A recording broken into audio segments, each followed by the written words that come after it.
बोलिए भारत माता की, भारत माता की। भारतीय जनता पार्टी के जिला अध्यक्ष डॉक्टर प्रेम रंजन चतुर्वेदी, भोजपुरी, हाँ ठीक है, और हमारे भारत सरकार में गृह राज्य मंत्री श्रीमान नित्यानंद जी राय, और आपके ही सांसद और कुशल प्रशासक के रूप में जो भूमिका निभा रहे हैं ऐसे श्री आर.के. सिंह जी, ऊर्जा और राघवेंद्र प्रताप सिंह जी, यहाँ के प्रत्याशी श्री प्रहलाद राय, श्री सुरेंद्र नारायण सिंह और श्री राधाचरण सिंह जी एमएलसी, और इस सभा में मौजूद मेरे सभी सम्मानित बहनों एवं भाइयों। शायद इस स्थान पर किसी सार्वजनिक सभा को संबोधित करने के लिए लंबे अरसे के बाद आप लोगों के सामने मैं खड़ा हुआ हूं। मुझे याद नहीं है कि इसके पहले मैं यहां पर आया था कि नहीं आया। शायद इसके पहले मैं कभी नहीं आया, पहली बार आया। फिर भी आप लोगों ने बहुत ही गर्मजोशी के साथ तालियां बजाकर हम लोगों का अभिनंदन किया है, आप लोगों ने स्वागत किया है। बहनों भाइयों, भारत की परंपरा है और शिष्टाचार का तकाजा भी है कि स्वागत और सलाम दुआ कभी एकतरफा नहीं होना चाहिए। इसलिए मैं भी एक बार शीश झुकाकर आप सभी बहनों भाइयों का हार्दिक अभिनंदन करता हूं, आप सभी का मैं स्वागत करता हूं। आपके प्रत्याशी हैं श्री राघवेंद्र सिंह जी। राघवेंद्र सिंह जी को बोलते हुए मैंने पहली बार सुना, तो मैं नित्यानंद जी राय और आर.के. सिंह जी से मैं पूछ रहा था, उनके बारे में सारी जानकारी मैं हासिल कर रहा था। जब उन्होंने अंबिका बाबू का नाम लिया, बहनों भाइयों, श्रद्धा से मेरा मन भर गया।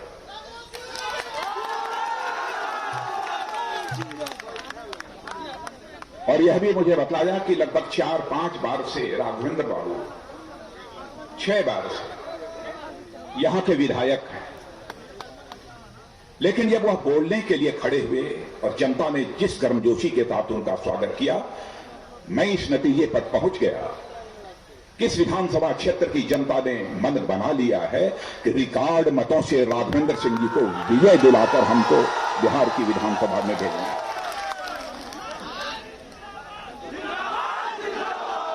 राघवेंद्र सिंह जी विधायक रहने के साथ साथ मंत्री भी रहे। बहनों भाइयों, किसी भी प्रत्याशी की, किसी भी व्यक्ति की अथवा किसी भी राजनीतिक पार्टी की सबसे बड़ी पूंजी होती है विश्वसनीयता, भरोसा। 6 बार वही व्यक्ति जीत सकता है जिसके प्रति जनता का भरोसा होगा, जिसके ऊपर जनता का विश्वास होगा, नहीं तो 6 बार लगातार कोई जीत नहीं सकता। और मैं कहना चाहता हूं, यहां तक हमारी भारतीय जनता पार्टी का सवाल है, हमारे प्रधानमंत्री नरेंद्र भाई मोदी का प्रश्न है।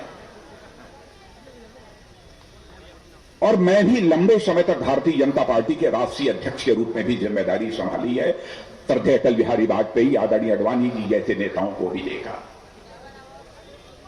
मैं कह सकता हूं बहनों भाइयों, हमारी भी पार्टी की सबसे बड़ी यदि पूंजी यदि कोई है तो विश्वसनीयता है, वह भरोसा है। आदरणीय अटल बिहारी वाजपेयी जी भी जो कहते थे वह करते थे।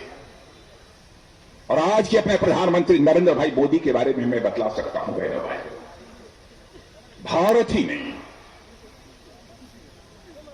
सारी दुनिया में भारत का मस्तक ऊंचा करने का काम किसी मां के लाल ने किया है तो उसका नाम है नरेंद्र मोदी। और आपको जानकर आश्चर्य होगा, हमारी साख, हमारी विश्वसनीयता दुनिया में इतनी बढ़ गई है कि दुनिया के बड़े बड़े मिलिट्री पावर, बड़े बड़े सैन्य शक्तियां, चाहे वह अमेरिका हो, चाहे वह फ्रांस हो, चाहे ब्रिटेन हो, चाहे ऑस्ट्रेलिया हो, आज वह भारत के साथ खड़ी है। बहनों भाइयों, यह हम सब के लिए गौरव का विषय है, यह कोई छोटी बात नहीं है। और जो कहा हमारी सरकार ने उसको किया। और मैं आपसे निवेदन करना चाहता हूं, जो हमने कहा हो, देखिए 1, 2, 4 बातें छोटी मोटी छूट जाए वो अलग की बात है, लेकिन अपने घोषणा पत्र में जो भी कहा है न पूरा किया हो तो आप हाथ हिला दीजिएगा कि नहीं पूरा किया। मैं इसे स्वीकार कर लूंगा। क्या यह सच नहीं है? जब से हमारी पार्टी की स्थापना हुई है तब से हम कहते चले आ रहे हैं, जिस दिन भारत की संसद में हमको स्पष्ट बहुमत मिल जाएगा उस दिन जम्मू कश्मीर को जो धारा 370 के तहत स्पेशल स्टेटस मिला हुआ है, हम उसको चुटकी बजाकर समाप्त कर देंगे और उसको हम कर देंगे। क्या हमने अपने घोषणा पत्र में यह नहीं कहा था कि जिस दिन हमको स्पष्ट बहुमत मिल जाएगा सरकार चलाने के लिए, तो अयोध्या की धरती पर भव्य राम का मंदिर बनने से दुनिया की ताकत हमें कोई रोक नहीं सकती है, वो अभी बनने जा रहा है। हमने अपने घोषणा पत्र में यह भी कहा था और इसलिए कहा था कि हम धर्म, जाति और मजहब के आधार पर भेदभाव नहीं करते। हम राजनीति यदि करते हैं तो इंसाफ और इंसानियत के आधार पर राजनीति करते हैं।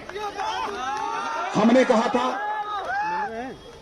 कि यदि हमारी सरकार बन गई, पूर्ण बहुमत मिल गया, तो हमारी मुस्लिम बहनों के साथ जो जुल्म होता है, जो जाति होती है, 3 बार तलाक बोल दिया, सारी जिंदगी बर्बाद हो गई। हम इस 3 तलाक को समाप्त करेंगे बहनों भाइयों, और चुटकी बजाकर हम लोगों ने इसे समाप्त करेंगे। भारत का विभाजन होना नहीं चाहिए। विडंबना थी 1947 में भारत माता के 2 टुकड़े हो गए, भारत बन गया, पाकिस्तान बन गया। लेकिन पाकिस्तान में जो रहने वाले अल्पसंख्यक थे उनके ऊपर कैसा जुल्म ढाया गया है, कभी कभी समाचार पत्रों में पढ़ने को आपको मिलता रहा होगा। बहनों भाइयों, चाहे हिंदू हो, चाहे ईसाई हो, चाहे सिख हो, चाहे पारसी हो, जैन हो, बड़ी संख्या में लोग भागकर भारत आते थे, भारत में शरण लेते थे, ता जिंदगी झोपड़ी में गुजारनी पड़ती थी।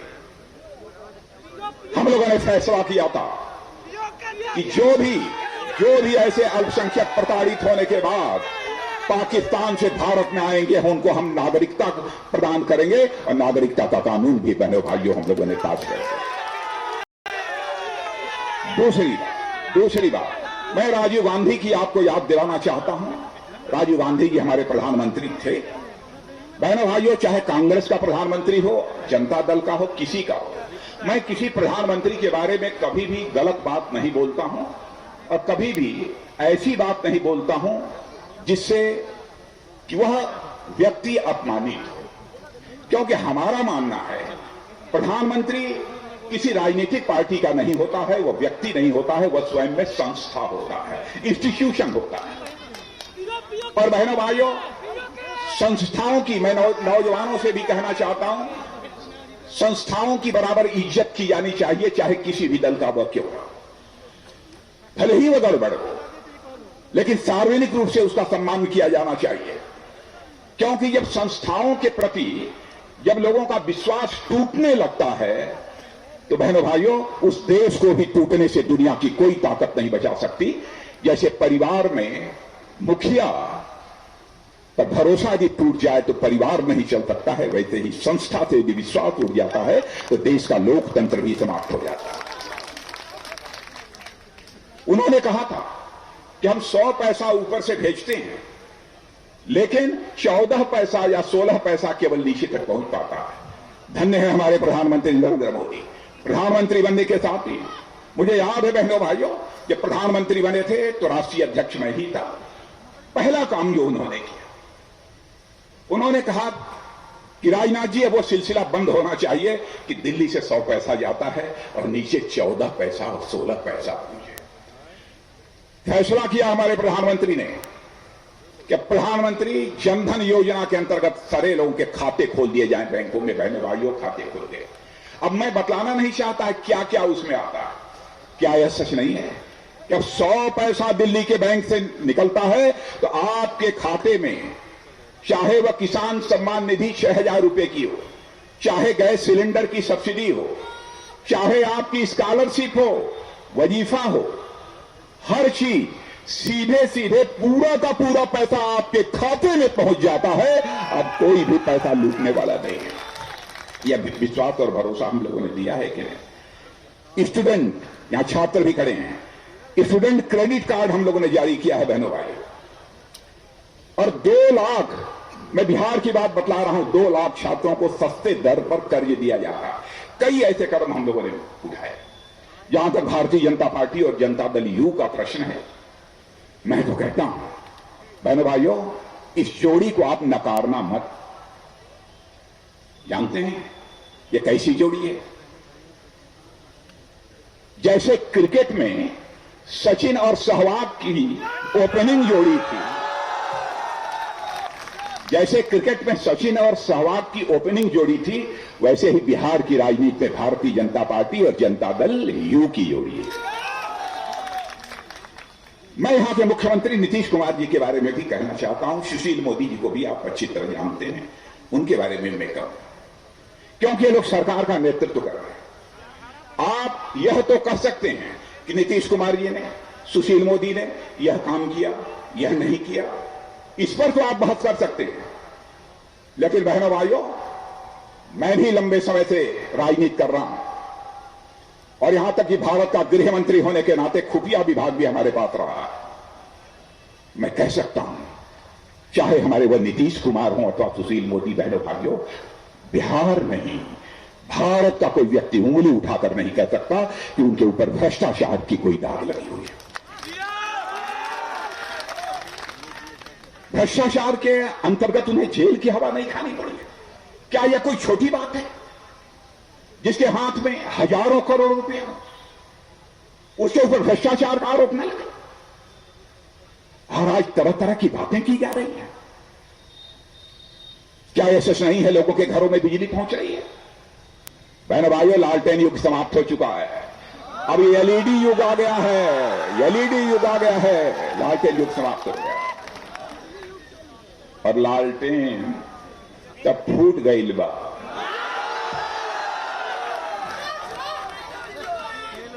और ओकर तेल अब बह गई बा। अब न पंजा चली और न कोई का कोई खेल चली। अब चली तो यह चली। अब मैं ज्यादा बोलना चाहता था, लेकिन हमारी मजबूरी यह है कि एक हमारी और सभा है, गड़बड़ हो जाए। एक बात और मैं कहना चाहता हूं, अरे भैया, न जा तो गड़बड़ा जाए। आप लोग तो राघवेंद्र बाबू की जिता देवा, राघवेंद्र बाबू बुलाई है तो फिर आ जाए। लेकिन अभी भारत और चीन का संघर्ष चलता है, आप लोगों के मालूम है। अब देश का रक्षा मंत्री है तो एक बारे में कुछ तो बोलब जरूरी है। बहनों भाइयों, भारत और चाइना बॉर्डर पर गलवान घाटी में हमारे बिहार रेजिमेंट के जवानों ने बलिदान देकर भारत माता के स्वाभिमान को बचाया है। बहनों भाइयों, मैं उनकी शहादत को नमन करता हूं।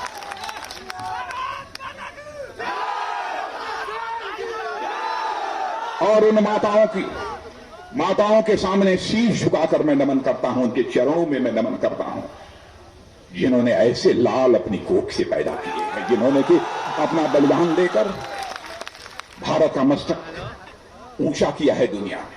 आज और यकीन दिलाकर जाना चाहता हूं रक्षा मंत्री के रूप में, बहनों भाइयों, एक तो हमारे प्रधानमंत्री का सीना ही 56 इंच का है बहनों भाइयों,